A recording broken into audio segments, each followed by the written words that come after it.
Hello, once again, everybody. Brian Schwager here, founder of Wellness Movement Services, back finally after a little bit of a break to bring you part 7 on my series on immunity. Remember, the purpose of these self-empowering video series is to provide you with the knowledge, the truth, as I lift the veil of deception when it comes to improving all aspects of your wellness and movement. This series specifically addresses immunity, which is a top subject and objective for this time of year, but also for all times of year, because as we have learned through parts 1 through 6, how important the immune system is for fighting all illnesses and not just the colds and flus. So let's do a brief review, and then let's get into part 7 and principle 4, physical health and how we move. And does exercise really boost immunity? Remember, all of what I teach, both in my services and in these presentational videos, are all based on my 4 principles to wellness and movement. These 4 principles are vital for us to live a quality and well-balanced life. And especially when it comes to principle number 4, which is what we're going to be addressing today, that you cannot get to principle number 4 effectively and adequately unless you have addressed principles 1, 2, and 3, which we have. Now, again, I can make this video presentation specific to all challenges, whether it be your musculoskeletal system, whether it be your immune system, whether it be your digestive system, and the other 10 systems of the body that represent the 10-dimensional systems overall for our bioenergetic and cybernetic organism, which is what it is. It's an electrical field of systems of systems. So this particular topic deals with the immunolymphatic system, but all systems need to have these areas in balance. And that's why I put the little human anatomy image in the middle of my 4 principles, because they all interrelate. All the principles interrelate into the body. No isolation approach used here within my wellness movement services. It's an integrated and holistic approach to looking how we can move better. Remember, people go to personal trainers and people like me, they're primarily interested in movement. So remember, people want to come to me and they want to move better. They want to move more. But are they feeling well and are they moving well? That's the very first thing we have to address. So when I started to converse on this topic, once again, remember, I've been studying and presenting on the immunolymphatic system for over 25 years. Once I put these 4 principles together, it made sense to revisit these presentations that I've done where I have talked about the emotional stress, where I have talked about digestion and a little bit about sleep. But now I have principles. Now we have enhancing strategies to help us to move better. But as I was interviewing people over the last 20 years or more, maybe 25, I started to feel that in order to adequately get them to move better, we have to get them to feel better, because all of the systems in the body, we'll say 9 of these systems. So we'll say muscular system, see here, it's the last one, number 10. The other 9 interrelate with the muscular system. So by just addressing the muscles and the bones and the ligaments and the tendons, that's not enough. We're finding this out. Science in my industry, the health and fitness industry, the physical therapy industry, the orthopedic industry, the osteopathic industry, all are beginning to understand, some more than others, that in order to reduce pain or reduce the chances of illness, we have to address lifestyle. And that's what these 4 principles represent.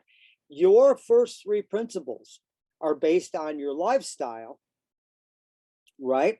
Which affect how you move. So if I'm going to give you recommendations and suggestions on how to move in accordance with boosting your immune system and your lymphatic system, we also have to address other factors.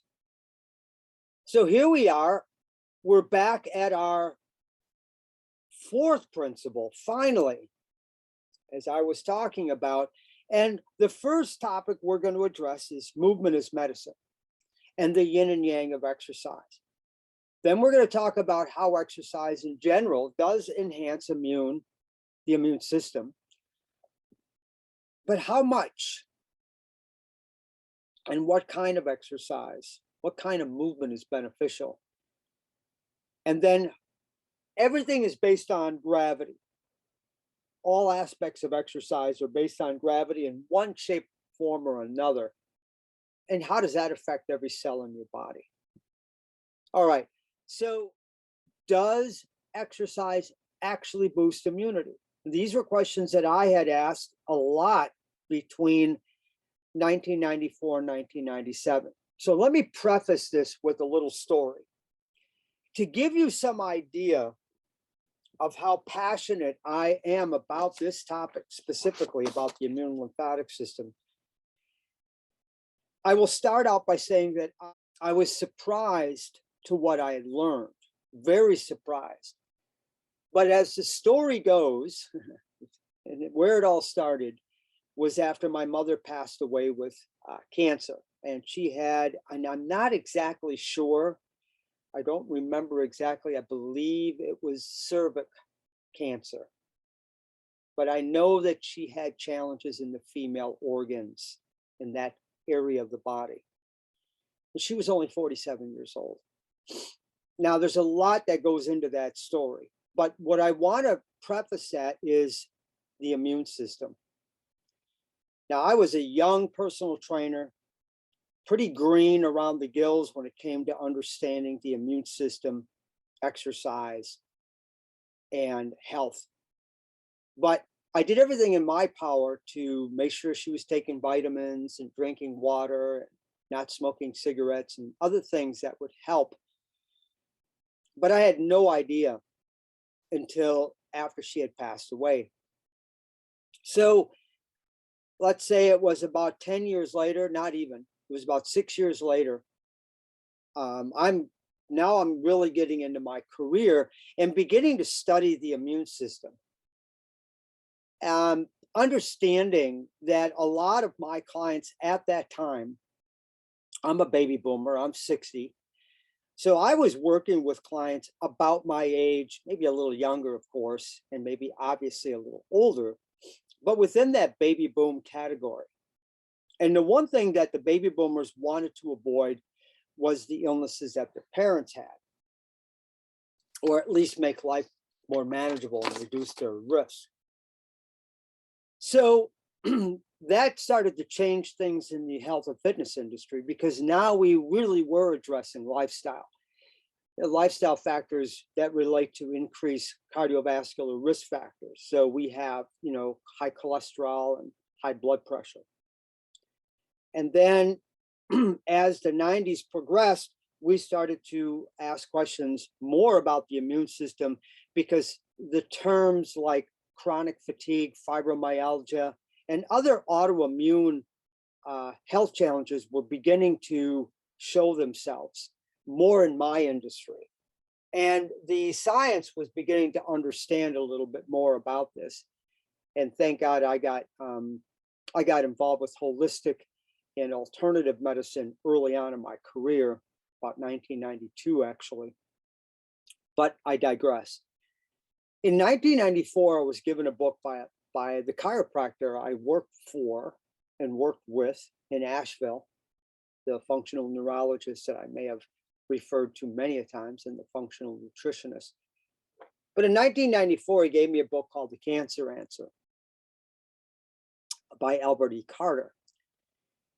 And he said, this book is really going to help you to understand the immune and lymphatic system. But in the back of the book, Brian, he talks about exercise and a form of exercise you need to look at.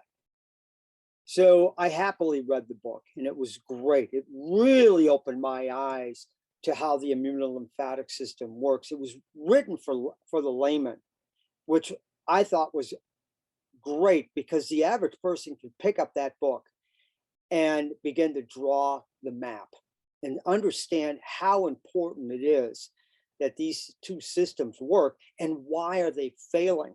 And this was written, I mean, if it was published in the early 90s, then it was, I believe it was written in the 70s. And Albert E. Carter was brilliant on his approach. He had created a science called reboundology. And in the course on reboundology, he goes really deep into the immunolymphatic system.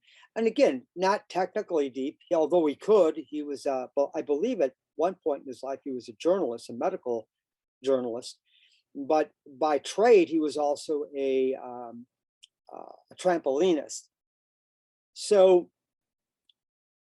in the back of the book, he describes a form of exercise called rebounding, and what I later termed as cellular exercise. So here I'm reading this book, and I had a lot of questions. I was really excited to read about and learn about the immunolymphatic systems.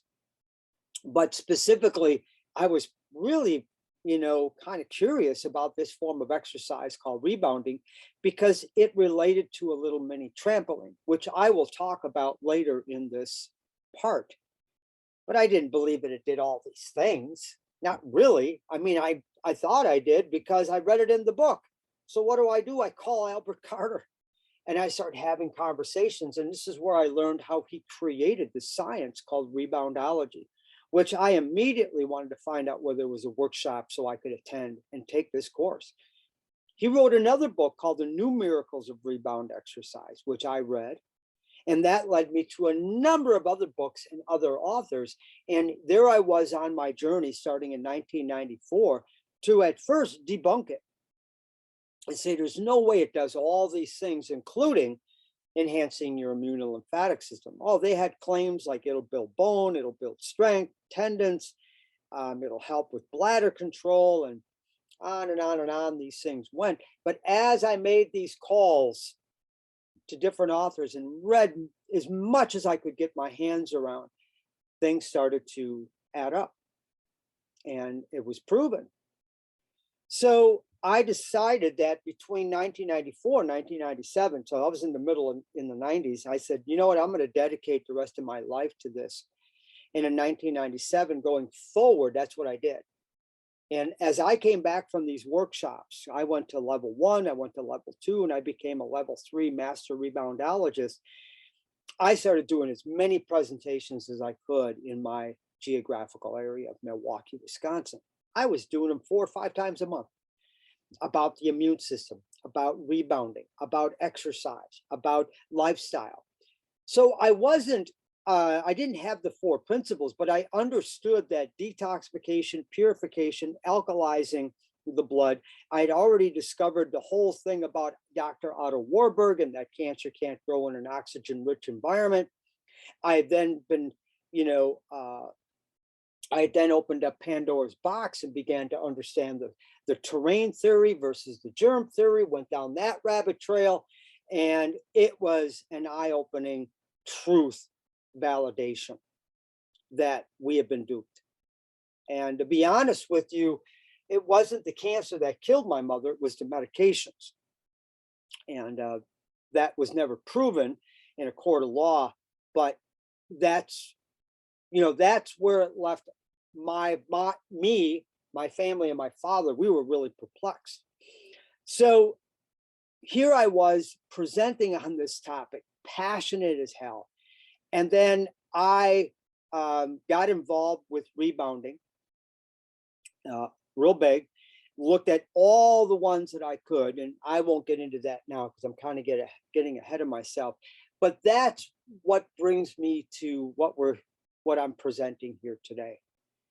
And in that timeline in the 90s, even into the early 21st century, this is where I began to read studies about exercise and immunity.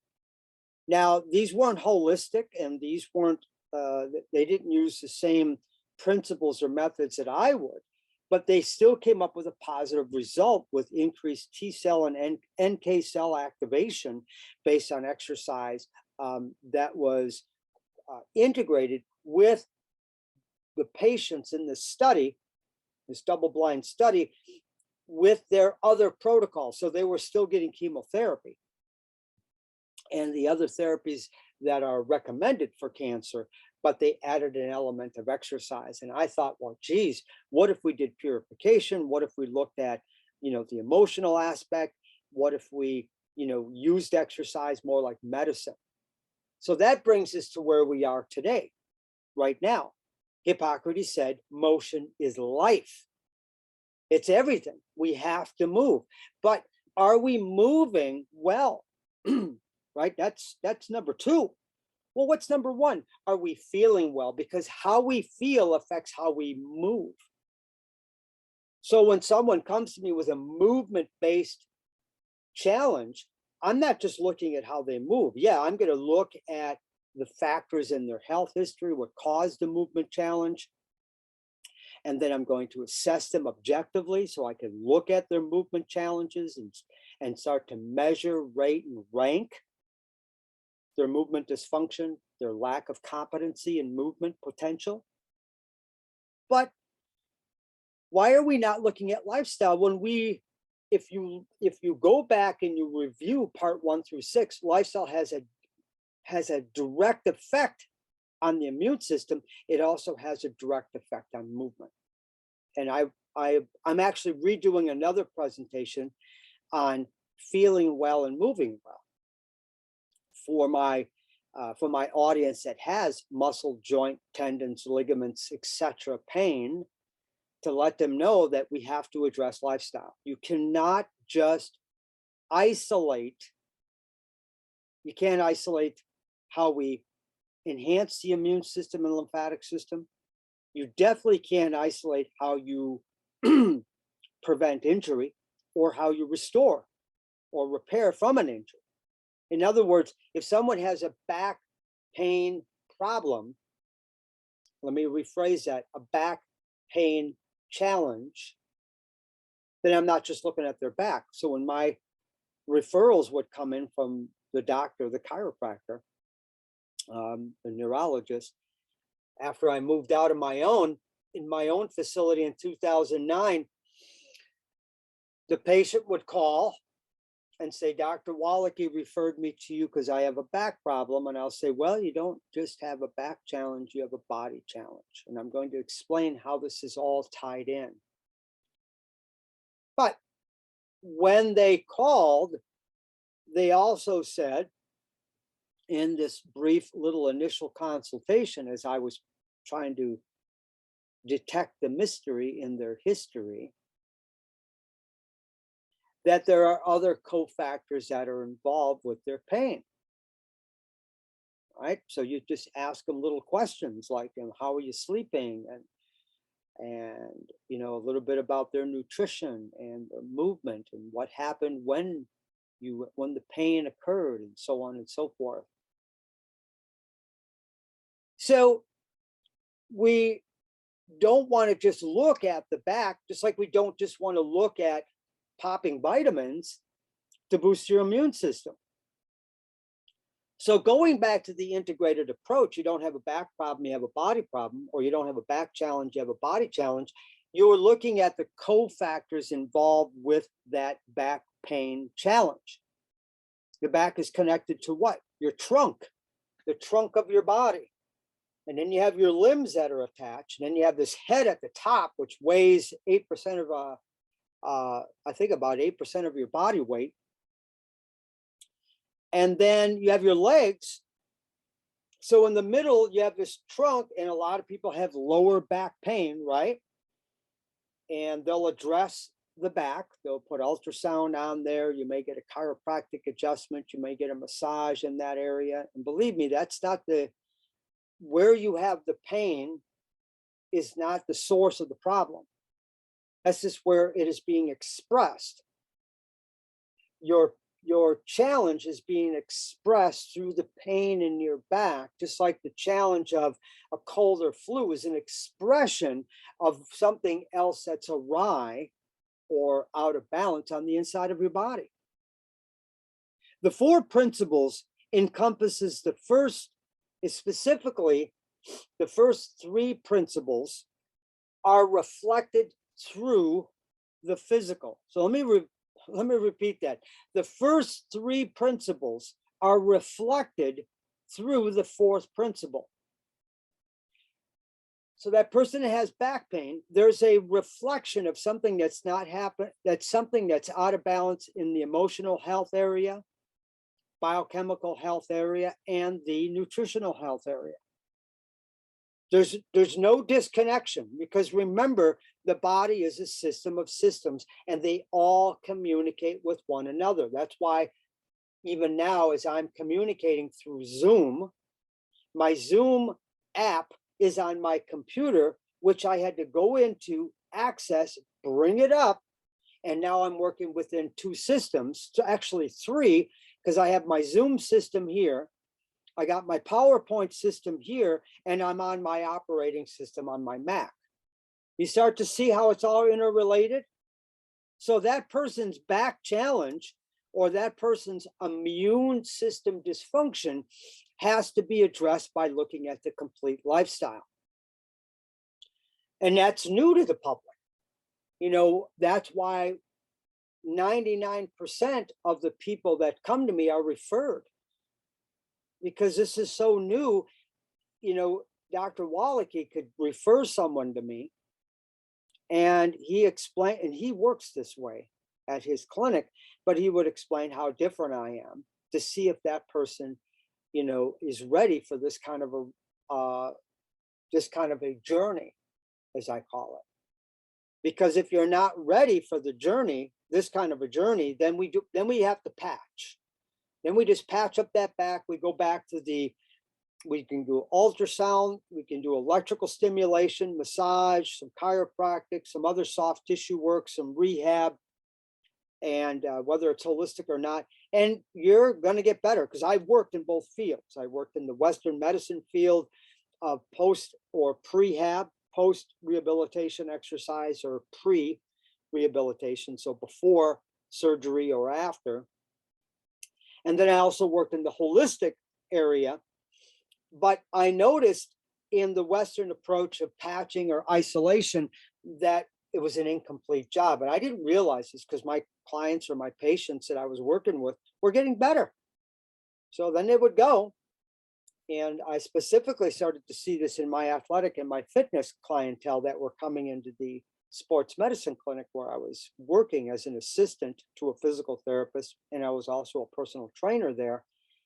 But these specifically these racquetball players were coming back every 6 months, every 3 months, every 8 months. Now, granted, you know, injuries will happen on the racquetball court, but I started to think, why is this not holding? What's going on when they go back to the court? And what are we missing? And see, that kind of curiosity is important for me, because I wanted to get to the cause of that person's frustration. And by the third time, they're frustrated. And you can imagine that now in my career, when somebody comes to me, they've had their challenge on and off for 3 years, 6 years, 20 years. And the other day, I did an initial consultation over the phone, and that woman had complications on and off for 40 years. What are we missing here? What's going on? You know, this is, you know, after a while, you got to ask. And it's the same thing with the immune system. Why is it every year it gets worse? You know, not even talking about specifically what's going on in the world, but going back to the common cold and flu and things like cancer and cardiovascular disease. One thing I started to see change in my career with my clients is going back to the baby boomers. They wanted to know more. I remember in the early 90s, my clients were interested in acupuncture. the clients that were coming to me, because I was totally holistic. They were interested in acupuncture. They were interested in naturopathic medicine. They were interested in alternative means to help them, because these other methods were looking at the cause. Now, if you don't want to work on the cause and you want to get patched up, there's a time and place for that. I get it. But eventually you're going to have to look at it like I did in my own health. You got to quit treating the symptom and get to the real reason why these health challenges are here. So why do I have a weakened immune system, Brian? Is that it's not just your immune system that's weak. It's your body's organism, and you're out of harmony, you're out of balance. So that's a long answer to why motion is important, but we have to go step by step, because before we get to movement, we should be addressing subjectively by asking questions, because the mystery in that person's movement challenge or that person's health challenge, right? Fibromyalgia, lupus, and some of these other chronic illnesses that are directly related to an autoimmune challenge is found in your lifestyle. That's what holistic really, really means. It's looking at the whole person and not just parts. I'm not just going to focus on your immune system. All right. So the immune system and the lymphatic system are one under this definition here. So that's number 4. No, because we learned in this presentation that all principles are involved here. First of all, we have a dirty terrain. Then we have the terrain theory. Well, why did the terrain get that way? Because we have imbalances in the body due to our emotional stress levels, which are tied to 90% of our illnesses. We have our nervous system, which affects our organs, which affects all of our systems in the body. We have our sleep deprivation, which, if you remember, it does affect the immune system. We're living out of balance. This is primarily what I see when I rate my clients' wellness and movement. We have nutritional imbalances, specifically to the gut, that 75% of your immune system is located there, but there's no defense because everybody's got gut problems. 99% of the people that come in to my or work with me have some sort of digestive issue. So their immune system is already behind the 8 ball. And the truth is, we got to stop eating what they're making us eat. That's not real. This is not real food here that's all being sprayed on. Again, like I mentioned in the, forget what, this would probably be part 3, I believe, of my video series. Why is this guy wearing all this protective gear when he's spraying these vegetables? Does that tell you something? You're going to eat those plants with all those chemicals in it? I don't think so. That is part of the reason we have a weakened immune system, because of the toxins that were found and are found in Roundup and all these other Monsanto monstrosities. Let's just say this chaos to keep us sick, to keep you sick, to keep you in injury. Again, whether I'm talking about the immunolymphatic system or the musculoskeletal system, out there in the real world of I'm not going to get you well medicine, they're just keeping you in the circle. It's time to step outside the box, the circle in this case, and understand that these factors play a role to how you move and how you live and how you feel.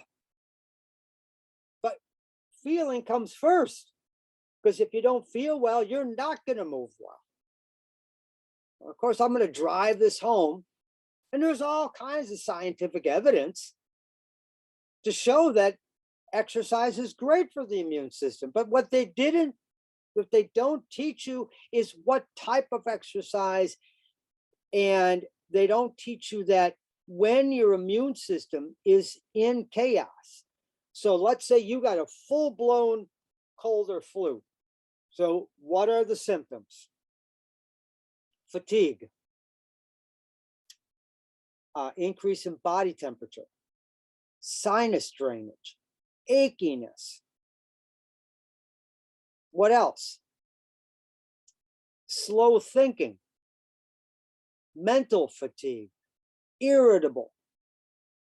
And then it gets worse because as the body temperature goes up, you start sweating, which is good because you know your immune system is at full demand when you're sweating and your body temperature's up.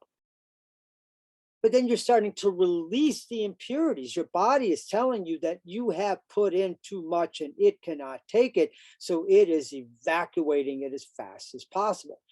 Have you ever known anybody who has food poisoning? What happens? They get a headache, they get sick to their stomach, they get a fever, and they throw up. Their body doesn't want it. And some of the flus and colds get so bad that you'll vomit, have diarrhea. That tells you the diarrhea is telling you that's bacterial. You got something going on with your gut. There's increase of urination. So there's an adrenal and kidney function that's out of whack. So that's going to tire out that organ, which is going to shut down those tissues around that part of where the organs are, which is right below your rib cage. And you have sinus, which is viral.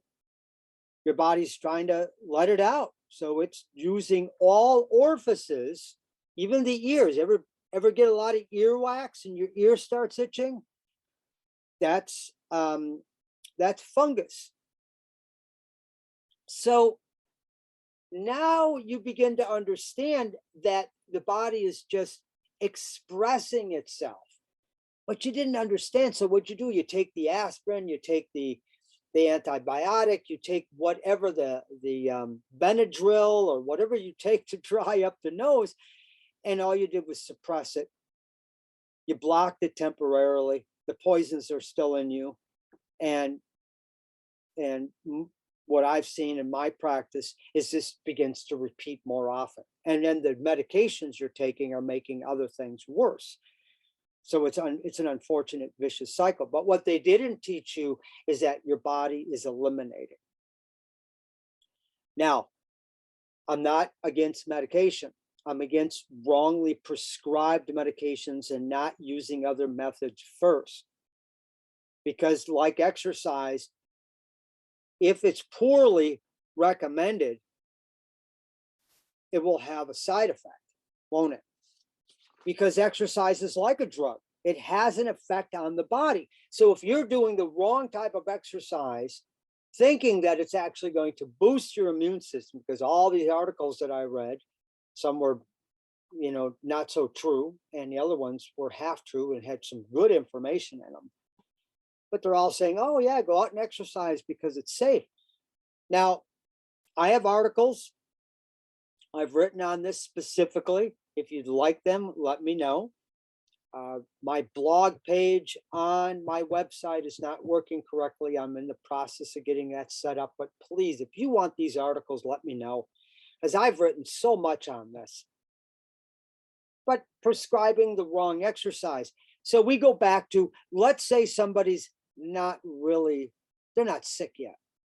They don't have all the major outward symptoms.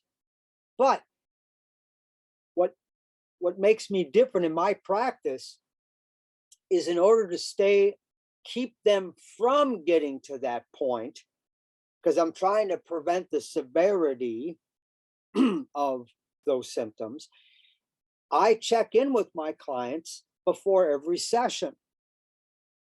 How are you sleeping? How is the stress level in your life? What's going on? I don't need a lot of details about their emotional stress, but they're sharing with me that I felt irritated the other day, Brian. I'm having some problems in my marriage. I'm having some problems financially. I'm sick and tired of my back hurting me. I'm stressing out over it. It's affecting how I'm sleeping. I'm asking them a little bit about, and remember, I'm working with them. So we are slowly making changes. So I'm asking them, how's it going with your nutritional plan?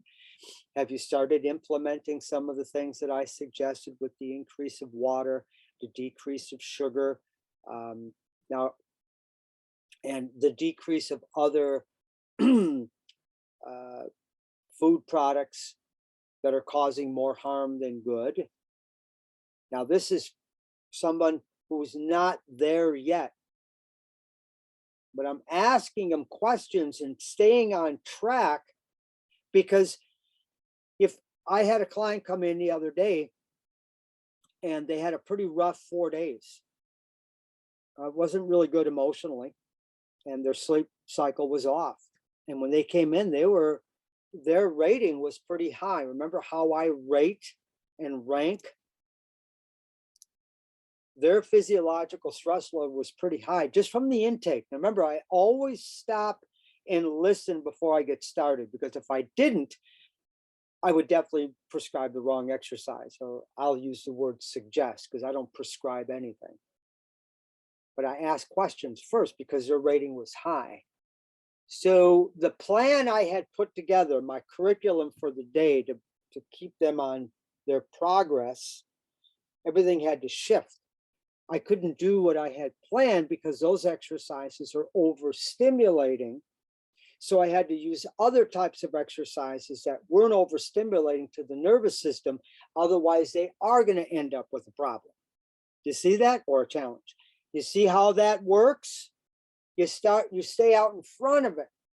Just like I teach my clients about correct thinking, eventually you get so good at your mindfulness that the minute something happens, you can get out in front of it right away before it becomes a full-blown stressful situation, which takes time. Just like it takes time to change lifestyle, to remember to drink your water, and to remember to take your supplements, and to remember not to eat sugar, etc., etc., etc. You're developing new patterns. You have to give it time, but I digress. So yes, exercise, like medicine, is like medicine in so many ways. Exercise is suggested in a specific dosage and formulation to each person. That's how I do it. Everything is carefully designed and customized based on the person's needs. It's not a one size fits all. And I'll tell you right now, that's out the window. There's a time for that, but not even, because everybody's individual. They all have different challenges. One person has a low shoulder on the right. The other person has a low shoulder on the left. One person isn't sleeping well. One person has poor nutritional habits. One person has tightness on one hamstring, but not the other. You see this? All these imbalances. How can I throw the same exercise out to everybody when I just mentioned all these differences? Well, the thing is, we don't know what the differences are because we're not assessing and we're not asking questions. And remember the mysteries and the history. The suggestion must be very specific regarding exercise modality, intensity, frequency, and duration. So let me share this with you as an example. You'll see by design here, this is how specific it is for this individual.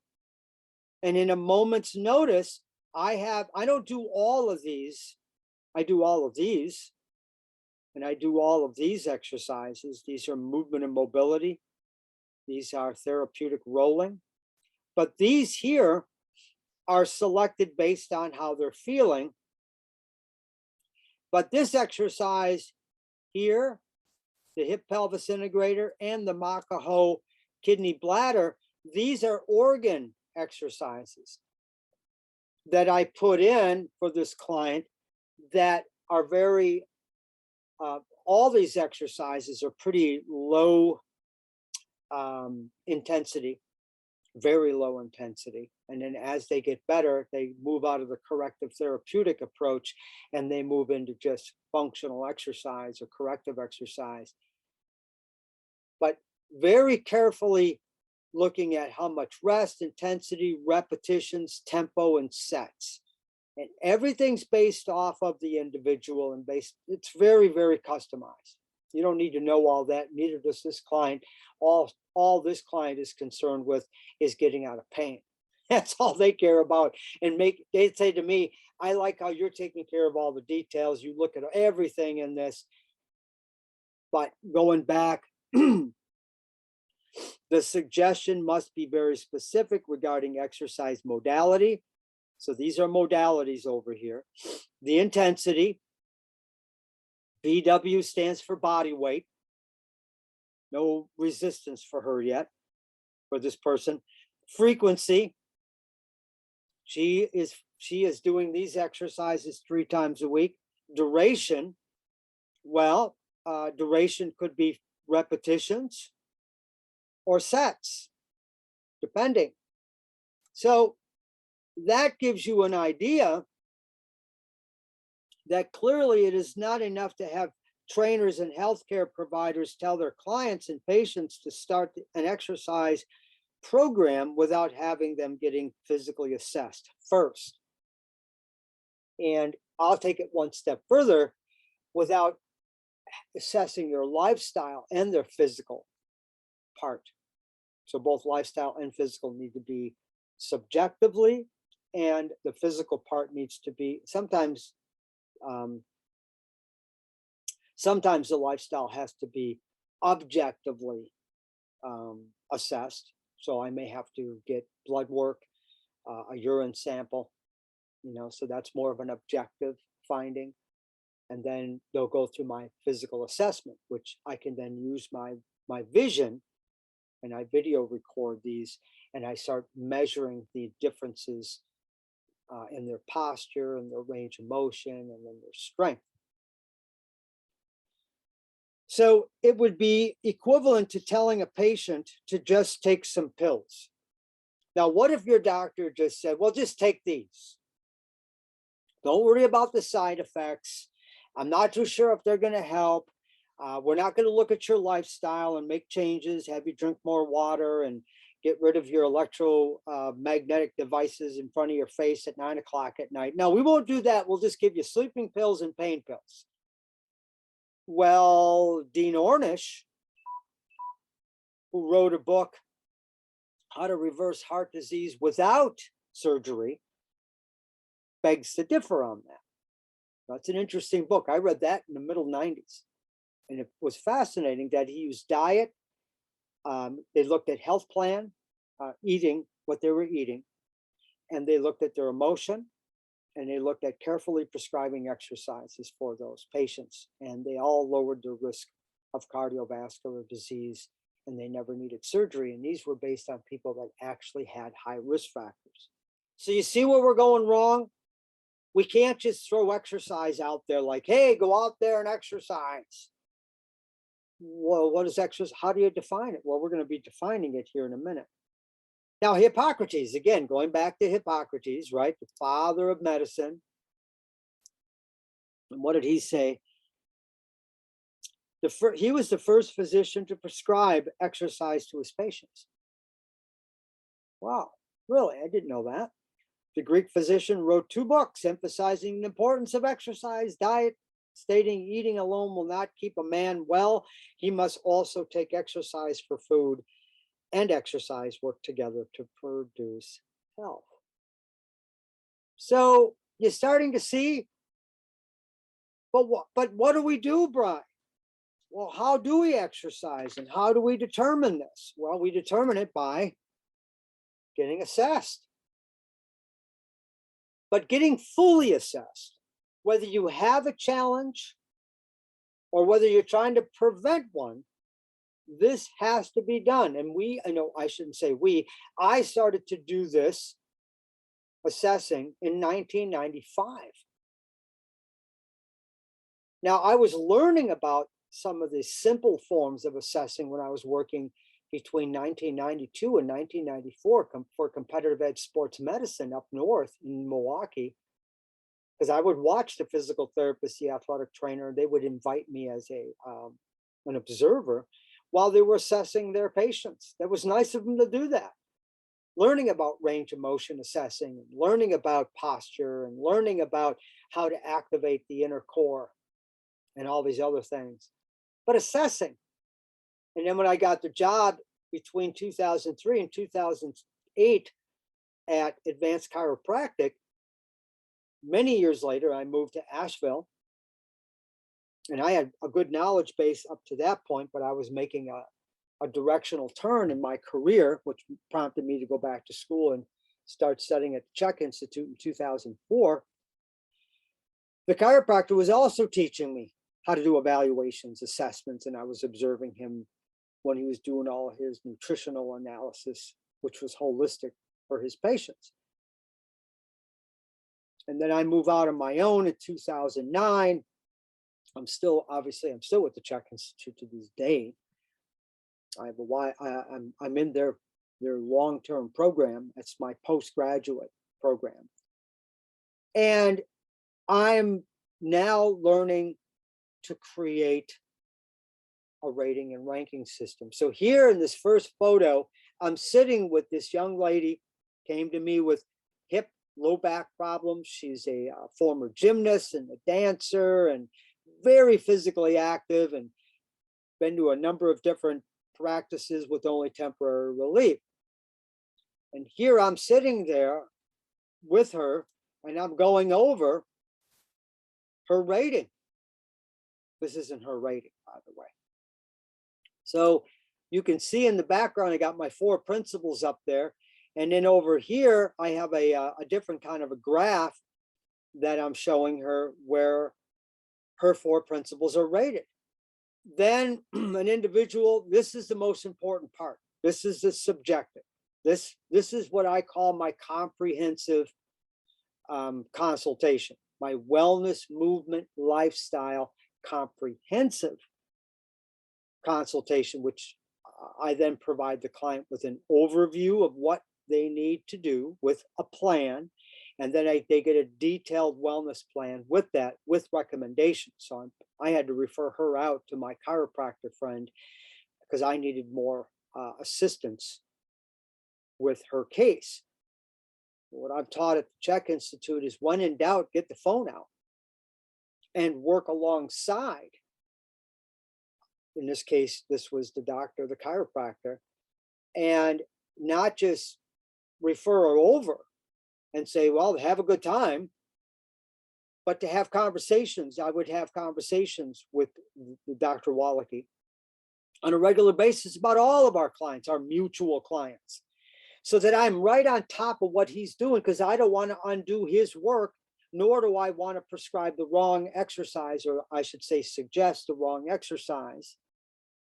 So you got to communicate. That's integrating, because you're communicating. Just like I'm learning how the immune system communicates with the mind or the gut, I also have to understand, how to communicate with a naturopathic doctor, an osteopathic doctor, a psychologist, etc., etc., etc. Right? So that may give reference to something that I created here, which is my referral, my outsourced referral team. You see how it all goes back and forth. We are not communicating. If the right hand, being me in my service, doesn't know what the left hand is doing, who's in the middle? Who's in the middle between my services and an outside referral service? The patient, the client. And if I'm not communicating, who suffers? You do. Remember, you're the boss for the most part. Okay, you're coming to us for help, but you're really the boss. You're the one hiring me, the subcontractor, or the chiropractor in this case, like you're hiring a plumber and electrician. But the plumber and the electrician must communicate in the building of a house. All right. So the chiropractor and the exercise person, or whoever on my team, I have more than just these 4. If we're not communicating, then how are we going to get to the root cause? And it could be a perplexing back and forth.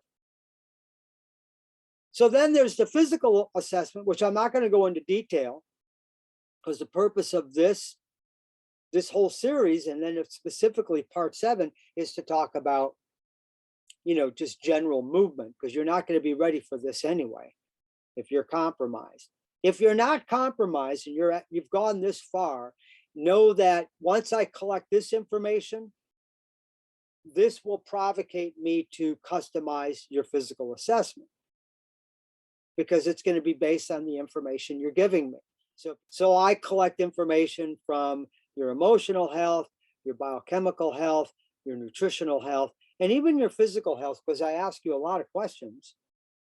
Well, this person, their physical health rating was a 51, and their emotional health rating was a 45.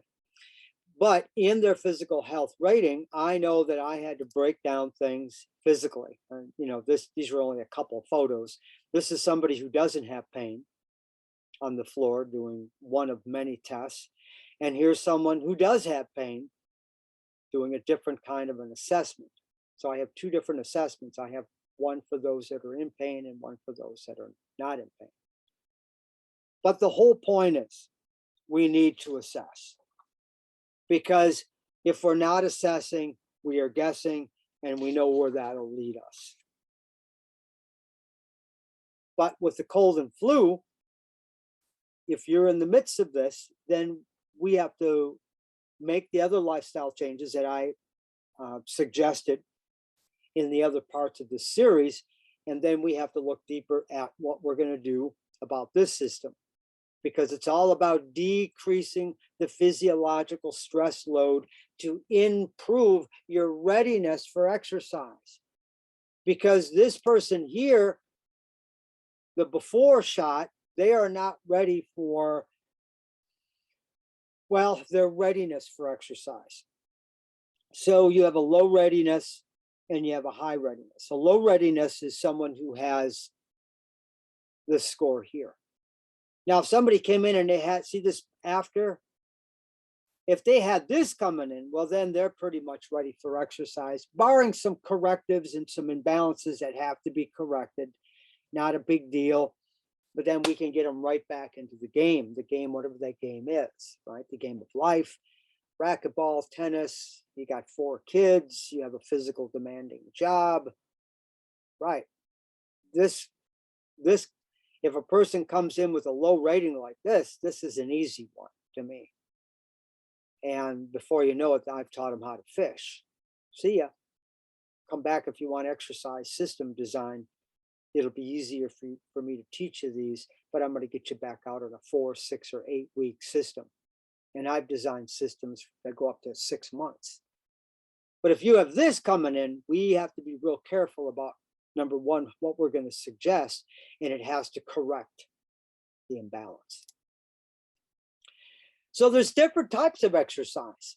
We talked about earlier on, I was talking about the yin and yang of exercise. So let me digress for a moment on that. The yin and yang of exercise represents the ebbs and flows of life. So here in this article, I talk about the yin and yang of exercise. So the yin and yang symbol, as you can see here, I use my my logo, my colors, my branding colors. But what that represents could be night and day, good and bad. There are 2 forces of balance being yin and yang. And the yin should have a little yang in it. I'm sorry, should have a little yang in it because the green represents the yin. The orange must have a little bit of yin in it to bring balance. And then the goal, this is my own theory, is this little line in the middle is to try to keep yourself balanced between these two. And that's a day-by-day process. Because some days I have a little bit more yang, like yesterday. And then what I had to do is I had to put some yin in to bring back the balance so that I wouldn't go overstressed. The 2 forces create the universe of all life.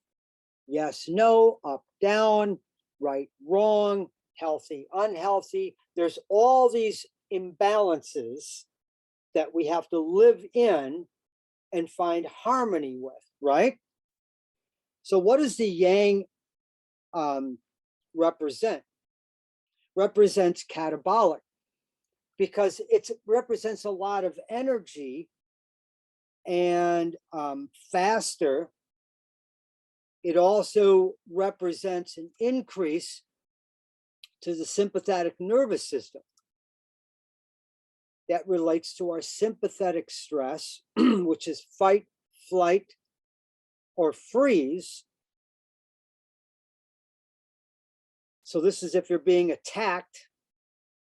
Life is attacking you, your partner's attacking you, your taxes are attacking you. It's all these outside factors, which they're really not attacking you. It's our own perception. But I get it. You know, there's still bills that make you stress, but it's not the bill that makes you stressed, it's our perception. But I digress. Sympathetic is fight, flight, or freeze. That's yang, and that brings about a catabolic response. So here's somebody that's in a yang lifestyle. Things are warmer, so there's more inflammation. There's more provocation. What does provocation mean? Well, things that make you irritable, things that'll drive up your emotional health rating. But also there's inflammation inside the body as well. You have achy joints. You have arthritises, all kinds of itises, rheumatoid arthritis, osteoarthritis, regular arthritis. Any word that ends with the word itis refers to pain or inflammation. Provoking. If I'm taking you through a physical assessment, like here, I asked the person, did you get pain with that? No, I didn't. Or, yes, I did. So that would be a pain provocation. This is what they call flexion. And I would put down provocated pain in a flexion pattern standing. Yang. Yang means to work out. So at the bottom here, I'm working out. So working out means to what? Exert energy. To break down, perspire, to work out of my system. I need to get this stuff out of me. And there's a time and place for that. Now, if I'm compromised, I'm not going to lift that way. So let's say this has happened. It's a morning where I'm supposed to lift heavy. I'm looking forward to it, man. I've been looking forward to it all week to get this lift in. And I wake up and I feel compromised. Well, I have to adjust the intensity, duration, the load. And maybe I might have to skip it altogether. Work out. It's our willpower, our ability to take back our will to live. That's yang. Nothing wrong with that. Nothing wrong with that. We need yang in our life. We have to learn to live in symbiotic balance with our yin. If we didn't have yang, you wouldn't have your freedom. If you didn't have yang, you wouldn't have your careers, your children. It takes a lot of work to raise kids. You have to learn to coordinate your yang. It's our language. It's our language is our yang. So when we need more yin, which I'm going to get to in a minute, that's softer, okay? And you're having a high yang day. God darn it, I can never do anything right. Why is this always happening to me? What and blah, blah, blah, blah. See all that self-talk? Okay, we have to change the language. So when something doesn't go right for me, my old me would be, what the hell is this all about? Now, my new language is, oh, I guess that isn't supposed to go that way. I guess that's there for a reason. Takes practice. Don't get me wrong. It's not easy to do, but it sure is worth it because I've lowered my stress level by knowing when to have yang so I can have a good day with willpower, succeed and do my business and study and go work out. But I always balance it with yin. Yin means to build up. So here, this person in the after category of the rating, I've got more yin in their life. Yang is dry, yin is wet. So think of wetting your flowers to grow, because they will bring life. The yang can be represented as day, and the yin in green can be represented as night, as rest, which is what yang really promotes. It promotes cooling. So in yang, we have inflammation. In yin, we have cooling. So if you have cold or flus and other symptoms, what you should be doing? You should be reducing the yang in your life, and we need to rest and digest, which is part of your parasympathetic system. Your parasympathetic system. Parasympathetic is rest and digest. So from the central nervous system, we have a couple different pathways. One is sympathetic, so you're highly neurologically innervated, you're stressed. And the other one, you're reducing your stress through breathing, drinking water, putting your feet into grass, which is what I did when I got home yesterday after experiencing a little yang. What did I do? I started my breathing on my way home, changed my thoughts, put my feet in the grass, and took it easy. No mental work when I got home. It was now time to repair. Because if I just pushed that aside and just kept going and kept going and kept going, I guarantee it was going to interrupt my sleep. Yin, slower, unity. Yang is division. Yin is unity. See the balance? Nurture. You nurture yourself with yin. So I teach my clients, when you're not feeling well, you nurture yourself with water, teas, a little fasting, the right supplements, rest, meditation, prayer, breath work. It's water, where yang is fire and your yin is water. It's working in as opposed to working out. Working in. It's to create. It's desire. It's nature, it's spirituality, and it's silence. These are the essence of a yin perspective. Well, when we're out of balance, it affects how we express and how we experience life. Again, it's not the outside stressors that are the challenge, it's our processor and our ability to understand them. How are we processing it? If we're not processing our information right, our expression is really yang. And we have a not so good experience. But if I change my perception, my expression changes. Like I said, I can go from being angry when something doesn't go right to my expression changing to, well, that's the way that is, I guess. Oh, well, that'll work itself out. I'll have to figure that out. It'll come to me. See? And then that in turn changes my experience and how I experience the rest of my day. So exercise, low stress exercise, working in, or what I call mindful movement exercises, represent exercises that help restore, repair, and rejuvenate the body. Things like Tai Chi, Qigong, Feldenkrais, which is what I'm doing here with this client on the floor. We are working on movement, sensing movement, having her stay right within her body as she's making this movement so that she can feel the difference. How does this side feel compared to the other side when you roll over? Health balancing on a rebounder. We're going to talk about that specifically. Yoga. Certain yoga, I wouldn't recommend hot yoga or long asanas, things that take a lot more stability. You may want to do a simpler, maybe hatha yoga or something a little bit more easy. Or like what I do is I combine a few yoga movements with a few Feldenkrais movements. And then there was Japanese Makaho exercises, which are organ specific. So the large intestine, the small intestine, the heart meridian, the gallbladder liver meridian, the adrenals, or what I would call the kidney meridian. All of these systems are interrelated. So not only am I addressing her movement, because she came to me with pain, so it has to be a very, what I call low and slow.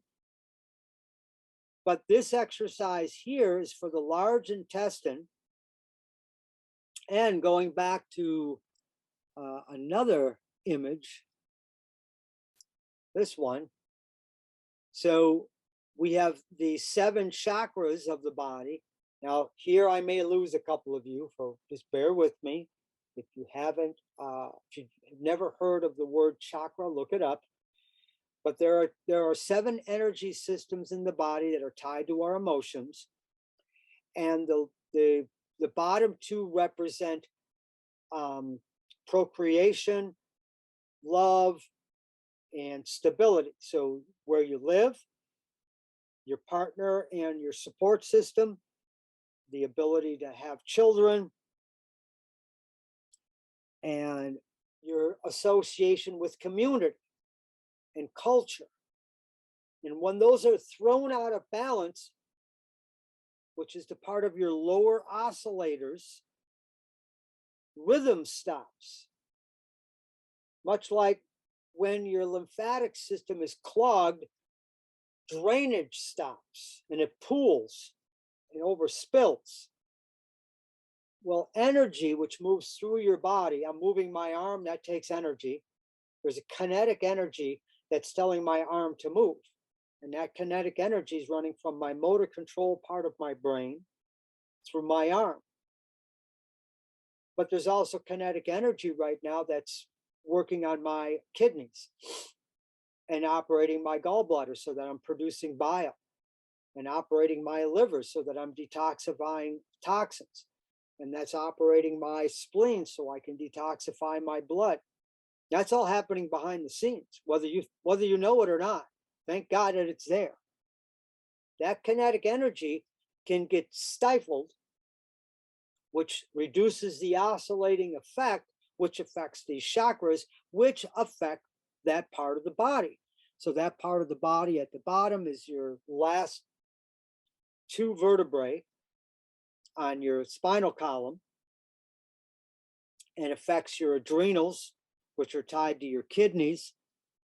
It affects your sexual organs, and it could also have an effect on your legs,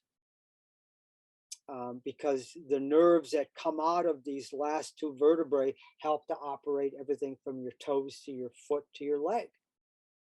So if you ever had sciatica, okay, so it affects, your buttocks, and then it could travel down your leg. I've had people have sciatica travel all the way down to their foot. They feel tingling, and there's a loss of sensation or strength in certain toes. Well, that system is downregulated. And sure, we can remove the pressure on the nerve by adjusting you chiropractically. But then that's when I start asking my clients, what's going on in your life? Well, I'm going through a really bad divorce, and my husband or my wife is a pain in my ass. No pun intended, right? Well, guess what? Words are powerful. Remember language and yang? All right, so I digress. What we're talking about here is movement, and high stress is the opposite. Boot camp, hot yoga, high intensity weight training like I'm doing here, athletic events like running a 10K. So does exercise boost immunity? Sure. This one could, although I'll be pretty depleted when I'm done. When I'm done working out this hard, do I want more yin or do I want more yang? More yin. So I'll end this session with some deep breathing to reoxygenate my blood, to pull out more carbon dioxide to help neutralize the lactic acid. I'll stretch. I'll have a healthy alkalizing drink and a food source to start the restoration process. Okay, so you have to know when to work out and when to work in, when is that appropriate? Well, what are we talking about here? Colds and flus. So what do I need? You need more yin. So, and that has to be customized, because let's say you have a cold or flu, but you also have a low back problem. You also have a shoulder problem. You also have a neck problem. Now here I'm using that word problem again. They're all challenges. They all can be resolved.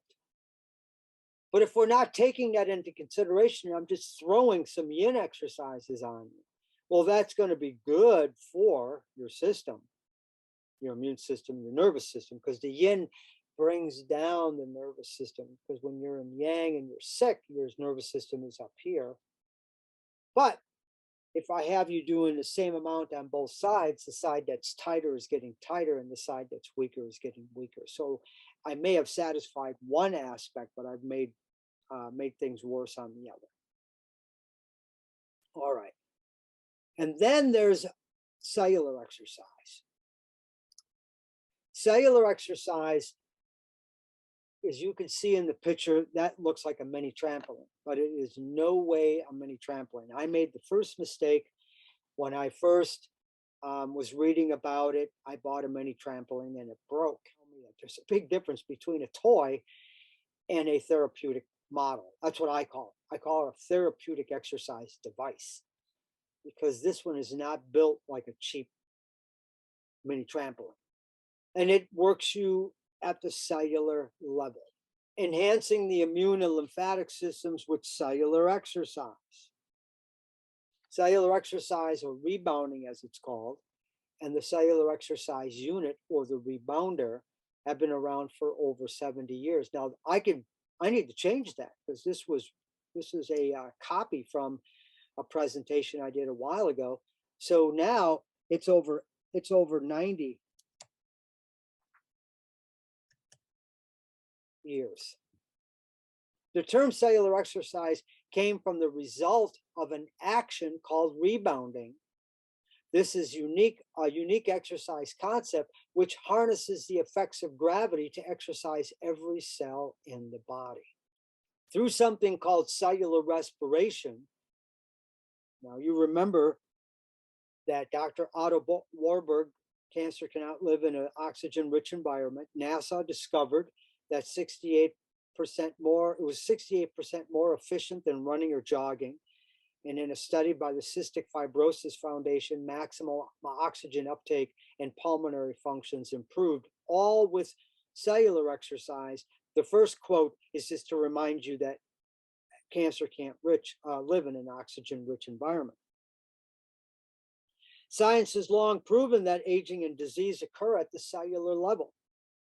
As far back as the early 1800s, research has indicated that the importance of a clean cellular environment to fight illness was absolutely vital. Remember French physiologist Claude Bernard and Antoine Béchamp, they both believed it was the cellular environment that needed to remain clean in order to promote health. So remember, we talked about that, going back to the cellular environment. The secret to life is to feed and nourish the cells and let them flush their waste of toxins. If this does not happen, the cells will die of their own waste products. That's the rest of this quote by Dr. Alexis Carrel. Let me repeat. The secret to life is to feed and nourish the cells and let them flush their waste and toxins. See how the cellular waste has to be removed into the extracellular environment. If this does not happen, the cells will die of their own waste products. So when your lymphatic system isn't pumping, you're literally living in a cesspool of dirty blood and dirty lymph. Kenneth H. Cooper, the author of The Word Aerobics, and the founder of the Institute of Aerobic Research in Dallas, Texas, is the foremost authority of the modern day aerobic concept. Dr. Cooper arrived at a point system in 1968 through which he measured the effectiveness of various kinds of exercise. His insights into the value of jumping and skipping and bouncing or bounding up and down like a jump rope against gravity was at the top of his list as a beneficial aerobic exercise. Dr. Cooper assessed that jumping for 10 minutes is equivalent to 30 minutes of skiing. Jumping rope for 10 minutes has been scientifically measured as effective in conditioning the body as compared to 30 minutes of fast jogging. So what we're talking about is jumping. Now imagine jumping without the impact of hitting the ground. So we still get the other benefits of enhanced aerobic activity, but without the impact. So what is the common denominator to all exercise? It's gravity, ladies and gentlemen. This is gravity pulling on me while I'm trying to do a plank. This is gravity pulling on this woman as she's doing a single leg hinge. Gravity for squatting, and gravity, he's trying to fight gravity as he's doing this modified prone cobra. But on the cellular exercise unit, gravity is constant. But when you have deceleration added with gravity, you create additional G forces on the body. These G forces are gravitational forces that come back at you. So when you're in acceleration and you're going up on the unit, you're almost weightless for a moment. But as you come down on this unit, you combine gravity and deceleration, you get an increase of G forces, which is like lifting weights on every cell in your body. Now, this is something else that I didn't quite believe. Now, I know that through resistance training, you can build muscle, but I didn't think that would work here. But after he carefully explained that every exercise works against gravity, using gravity and body weight and sometimes resistance. She's holding onto a kettlebell here. She's holding onto a barbell here. That's added resistance, but just body weight alone. But what Albert Einstein discovered is that when you take acceleration, deceleration, match it with gravity, and you hit the mat, you no longer weigh the same amount that you did at the beginning of the bounce. So I weigh 150 pounds when I stand on a scale. Now, if I jumped off that scale and came down on it, the scale would go up for a minute and then would come back to 150. But it would go up because of the force without the impact. But with the force, the cells receive more resistance. So for that moment at the bottom of the bounce where the spring stretched, I weighed more. So I was lifting more weights at the bottom of every bounce. Okay, so that force, which there's forces here, there's forces on all these exercises at different levels, those forces are building up muscles that are specific to the exercise's objective. Sir Isaac Newton's theory of gravity states that every element in the universe is subject to the effects of gravity. Einstein discovered that when acceleration and deceleration were combined with the constant force of gravity in its vertical plane, G forces on the body were created. So I did a video on this. I was invited, thank God, I was invited to this congress, where I did a talk on rebounding. And let me give you a little bit of what I was talking about. And this was back in 2014, I believe. So if you would help me in welcoming Brian Schauber.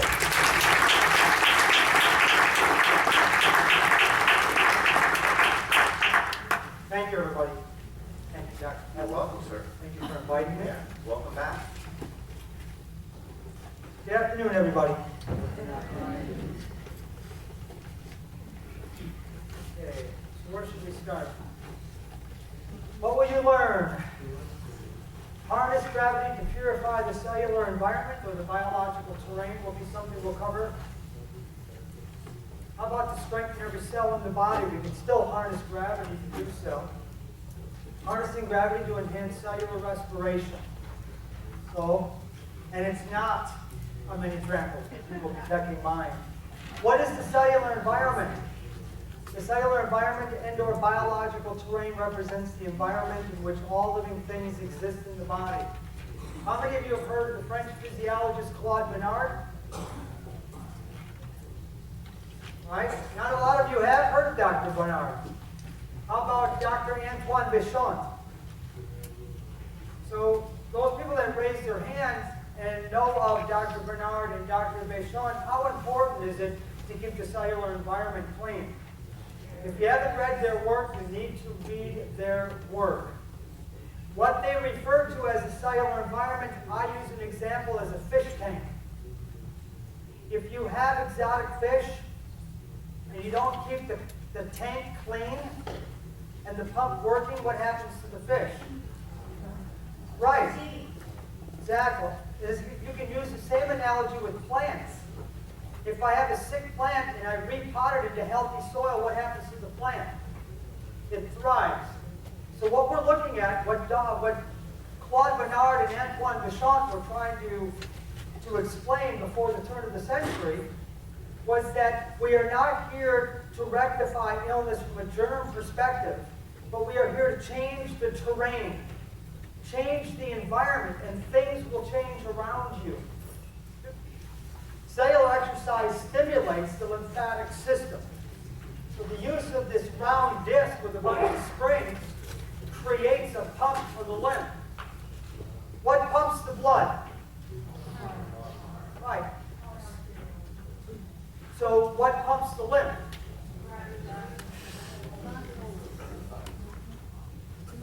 Right.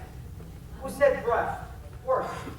When you breathe deep, right, into the diaphragm, you're creating a vacuum with every breath to move that lymph. And for our patients that have compromised health challenges, that might be enough to start with. And there are repercussions to moving lymph, is there not? Then we can start them on the rebounder with or without a balance bar if we have got medical clearance to do so. So what happens when we go up and down on here? We get acceleration, but there are one-way valves, filaments, in the lymphatic system. There are sacs on top of sacs, and the valves must open and close with motion. There's other ways to get it open and close, but we'll use movement since that's our direction. And when we go down on the unit, and we create gravity as our friend here, we get deceleration in gravity, and that creates lymphatic motion. You see that? So what happens is every time I go up and down, this is what's going on. The valves are closed on the way up, and every time I sink into the mat, the valves are opening, and we're getting lymph pulling from one chamber to the next chamber to the next chamber. Interesting. When you're working with somebody, do you pre-assess? You bet. Because if you're not assessing, you're guessing. And none of these professionals in here, I know that I can't speak for my profession sometimes, you guys are not guessing. There's no way, with all the lab work and all the intricacies of your education, I do the same thing. So we should be assessing to find out exactly what the needs are for movement. Because when you take acceleration, and you take gravity, and you take deceleration, like on this rebounder, or what I call a cellular exercise unit, you get G-forces. Now, gravitational forces, they're your friend if you know how to harness them. Because if you harness them too much, could they be damaging? Just ask my athletes who want to run too fast, too far, too soon. G-forces, gravitational forces. So when you stand on the earth, and if I stand on a scale right now, how many people can guess my weight? 145, I'm a light welterweight. Okay, coming in pretty light, pretty lean, getting ready for the fight. However, that's 145 pounds of What? Well, I hope so, because I've been working on this stuff. It's gravity, ladies and gentlemen. It's all it is measuring gravity. So when I stand on a scale, I'm standing on a G meter. So I'm working out with 145 pounds on this little baby, aren't I? Yeah, but when I start moving my legs and I start to bounce, I don't weigh 145 pounds anymore. I'm not lifting 145 pounds. I am adding gravitational forces to that, aren't I? Otherwise, the springs wouldn't stretch on the way down. So if I come down on this unit, do I weigh more at the bottom or less? More. So I'm building up. So, what about my clients that need to build bone? How many of you work with patients or clients that have weak bones? They're demineralizing. They need vitamin D, K1, and all those other wonderful things that they need. Well, it's my job to create the osteoblastic. We need to build those bones. And the bones need to be stressed. So what do? You yell at your bones? That would stress them out, wouldn't it? That's not how you build bone. You go for a walk. So when you walk on cement, what do you got? You got your body's resistance against gravity. You got resistant force, you're building bones. But on here, because when it's raining or it's inclement weather, my client's going to work out indoors, I can do the whole body at one time. I can work out everything. Every cell in my body is involved on this joyride. 90% impact free. Is that appealing? So we have a way of moving the lymphatic system by way of exercise. So we go back to diaphragmatic breathing.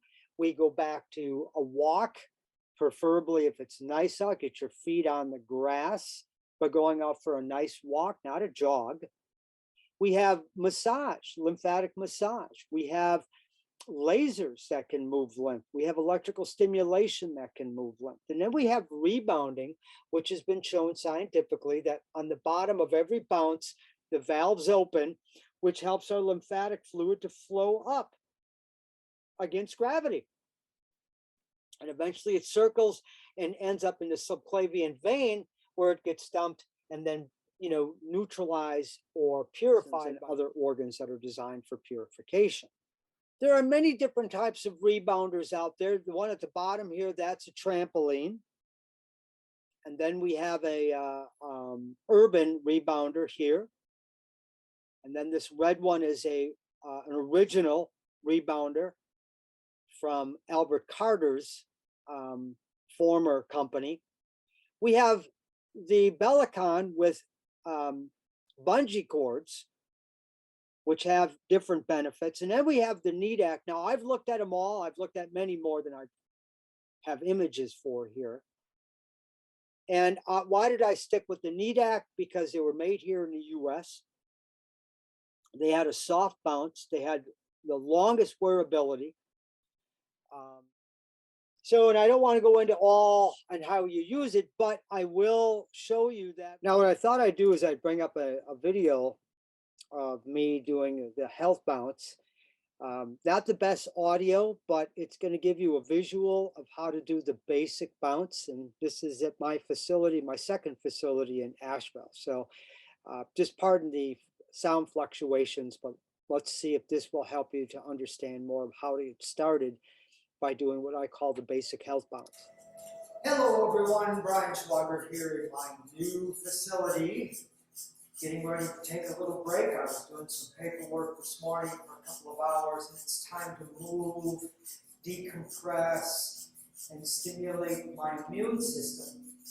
Now, during times like these, our immune system is vitally important, isn't it? Because your immune system is your #1 defense against all disease. And your immune system is dependent on a circulating, clean lymphatic system.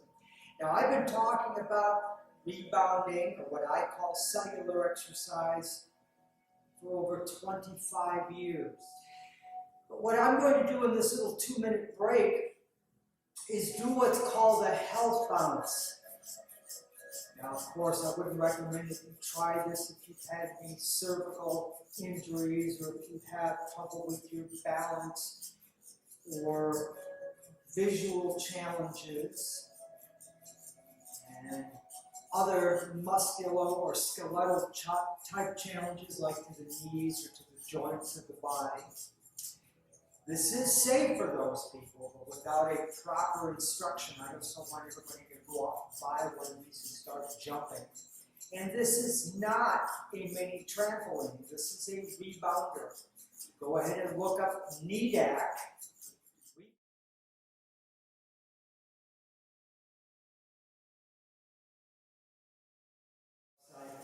Now, I've already been moving here for a few minutes, and you'll notice that my posture is upright, my knees are soft, my feet are shoulder width apart, and I'm preventing my knees from rolling inward or going inward.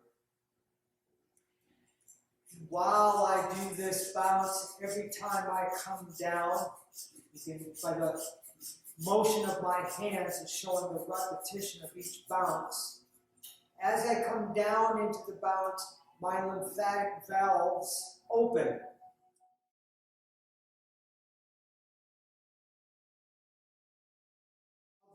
A lymphatic system are sections of tubes that are all throughout the body.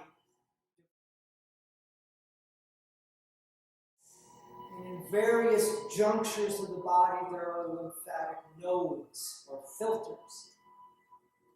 Walking, diaphragmatic breathing, very light massage, and of course the health bounce helps to open and close the filaments and create a pumping action, pumping your lymph against gravity, until of course it gets to your head. But pumping it against gravity up to the subclavian vein, where it is then filtered. But in general, it is pumping your lymph, and your lymph is your detoxification sewage system, making sure you're taking out the garbage. And by taking out the garbage and recycling, you're making it a lot easier on your immune system so we can concentrate and fight off bacteria, viruses, cancers, and other disease-causing challenges. My feet are not leaving the mat at all. Oh, I want to mention here also, there is a balance bar that does attach to the unit.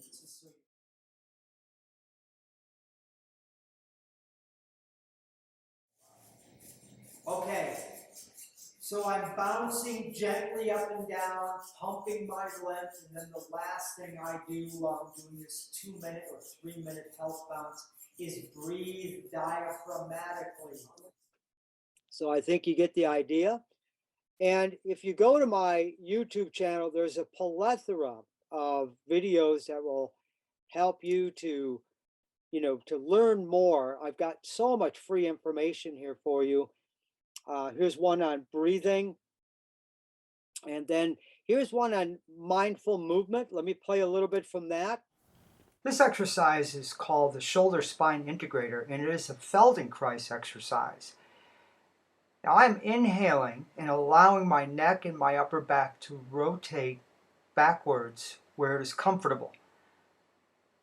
Legs are bent at a 90-degree angle, and the motion is coming from the upper thorax and the neck. Inhaling on extension and exhaling when I come back into flexion.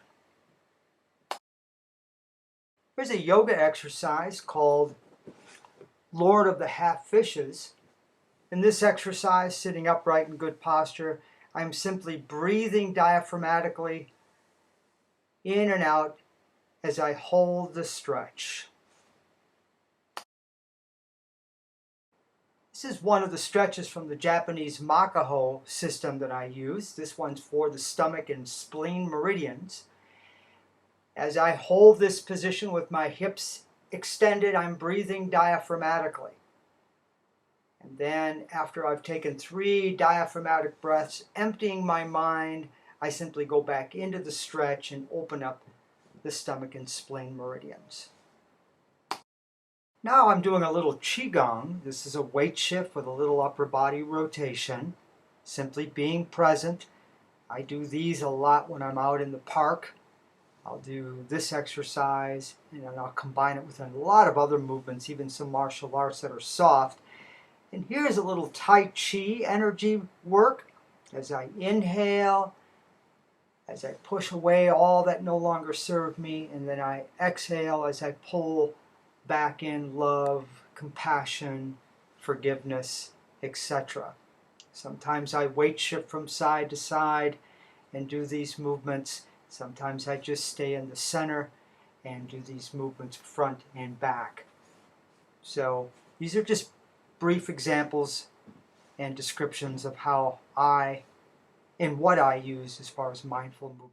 So I hope that helps as we move into the physical health enhancement strategy. So, what are some things that you can do right now today to start moving your lymph? Well, diaphragmatic breathing. Again, you can go to my YouTube channel to get some instructions.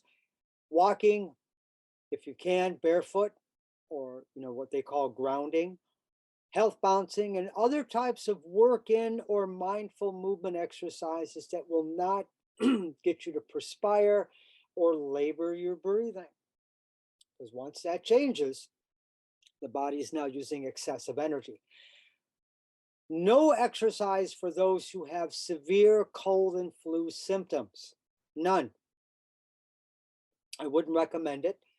You have to understand that during the peak is when you need the most rest. So you can still do your diaphragmatic breathing. You still have to walk to go to the bathroom, and there's where you'll follow the enhancement strategies from nutritional health by drinking more clean, purified water, teas, broth, eating light, and when you do go back to food, make it organic and non-GMO.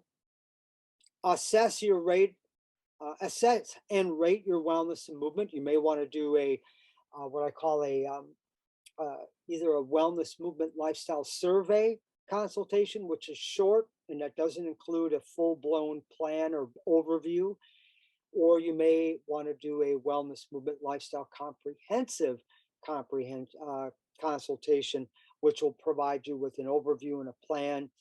And both of them will give you an idea where the weakest links are in your organism.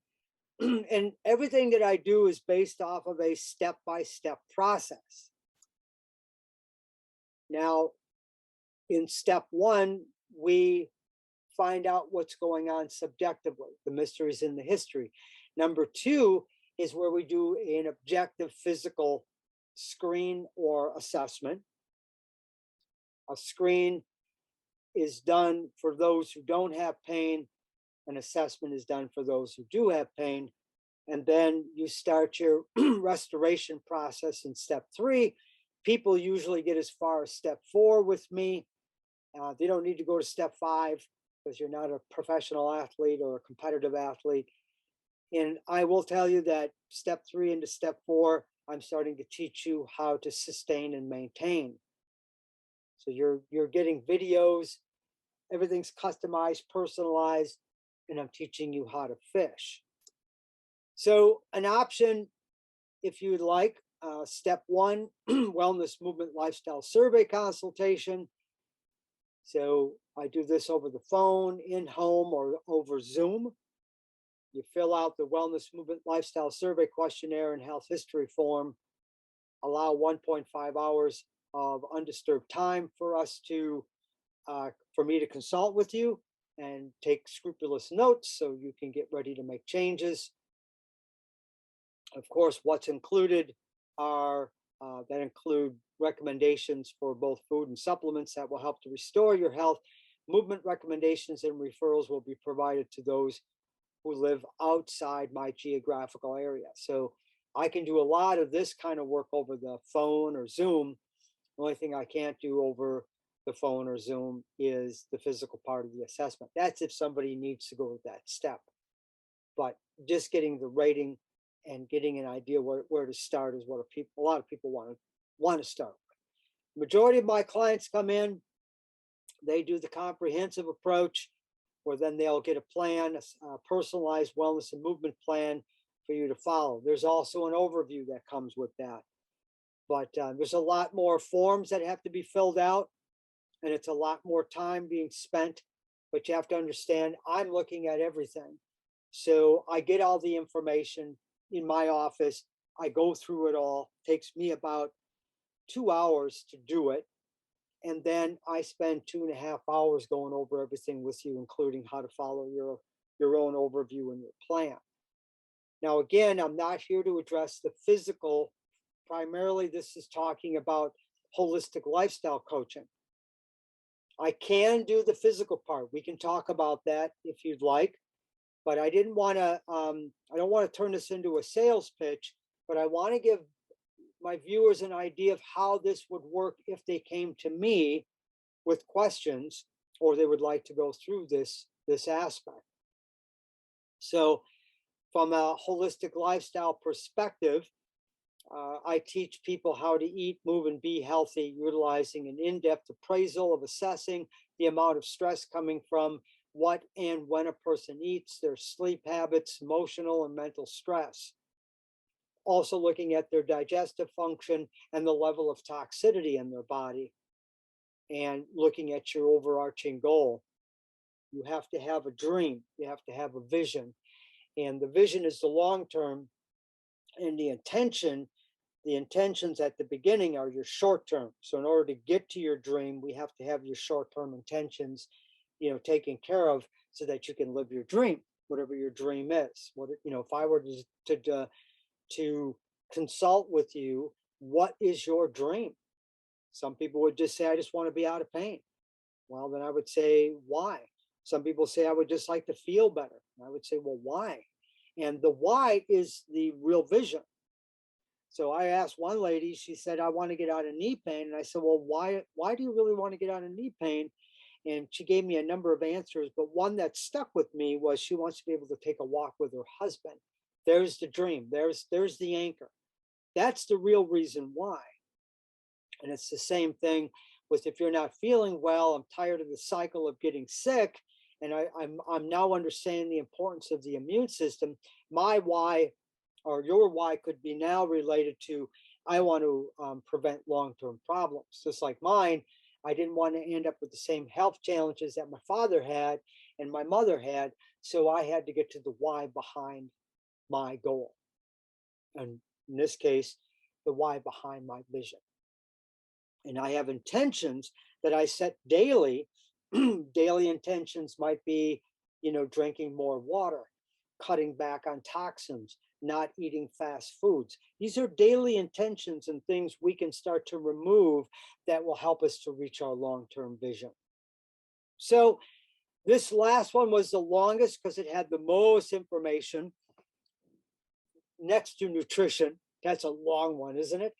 But I hope you really get something out of the importance of movement when it comes to, the common cold or flu, or anything that's detrimental to your immune, or that will create a dysfunctional immune and lymphatic system, which will lead to dis-ease. Let me ask you this. How many people out there now understand more about what the cold and flu is? How many more people are starting to figure out that it was our lifestyle that put us in this position? And that if we are, let me ask you this, how many people would like to reduce their chances of cancer? And remember, the number one system that fights against cancer is your immune system. Thank you. Thank you so much for taking the time to listen to me. And I hope that this information can help you in the pursuit of your long-term vision and dream. Have a great day. Namaste to all of you.